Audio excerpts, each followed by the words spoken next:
ગુજરાતી સિનેમાના અણમોલ રત્નોનું ગૌરવ. ધબકારો awards દ્વારા પડદા પાછળના કસબીઓનું વિશેષ સન્માન.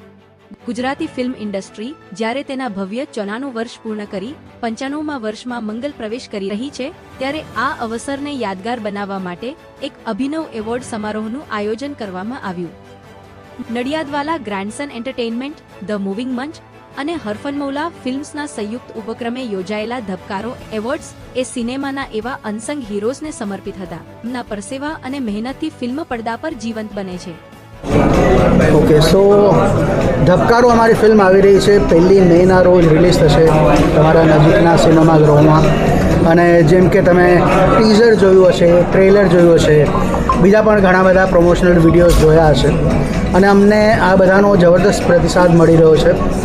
એનું કારણ છે કે ફિલ્મના જે પણ દ્રશ્યો કે એના સિવાયના પ્રમોશનના પણ જે પણ અમે ઇમ્પ્રોવાઇઝ કરીને કે જે પણ માર્કેટિંગ ટીમ કરીને જે કરી રહી છે, એવરીથિંગ ઇઝ વર્કિંગ. અને એટલી બધી અમને વોર્મથ અને સુંદર રિસ્પોન્સ મળી રહ્યો છે કે અમે બહુ જ ઉત્સુક છીએ ધબકારોના રિલીઝ માટે. અને ઓડિયન્સના એક્સપેક્ટેશન્સ દિવસે ને દિવસે વધતા જ ચાલી રહ્યા છે, તો થોડી ગભરામણ પણ થાય છે. પણ હા, સરસ ફિલ્મ બની છે અને લોકોને મજા આવશે.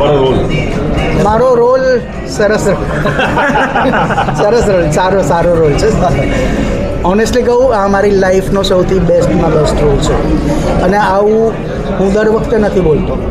એ ચાહે હું ગટ્ટુના પ્રમોશન માટે ગયો હું, કે દુષ્યંતના પ્રમોશન માટે ગયો હું, કે દેખભાઈ દેખનો કરીમાં, કે ઓફિસનો પટેલ, કે બાખરવડીનો અન્ના, બધાના પ્રમોશન્સમાં અમારે અભિનેતાઓએ જવાનું જ હોય છે. તો સરસ રોલ છે, હું ઓફકોર્સ બોલું જ છું. પણ આમાં હું એમ દાવા સાથે કહી શકું કે આ મારી લાઈફનો સૌથી સુંદરમાં સુંદર રોલ છે. દર વખતે ફિલ્મ બનાવીને એક અપેક્ષા તો હોય જ છે કે ફિલ્મ લોકો સુધી પહોંચે. એકવાર ફિલ્મ પહોંચે ને પછી ફિલ્મ જાતે જ પૂરતી હોય છે. એટલે અપેક્ષા ખાલી એટલી છે કે લોકો ફિલ્મ જોવા આવે. એવો કોઈ અહીંયાથી દાવો નથી કે જો તમે આ ફિલ્મ ના જો તમે ગુજરાતી નથી, અથવા તો તમે અમારી ફિલ્મ જુઓ, અમારી ફિલ્મ બહુ ગ્રેટ છે. પણ હા, એટલું ચોક્કસ કહીશ કે આ ફિલ્મ તમને મજા કરાવશે. સૌથી પહેલાં તો આ ફિલ્મ મને મળી એના માટે હું અભિષેકભાઈ અને તેજલબેનનો ખૂબ આભારી છું, અને આખી હરફનમૌલા ટીમનો.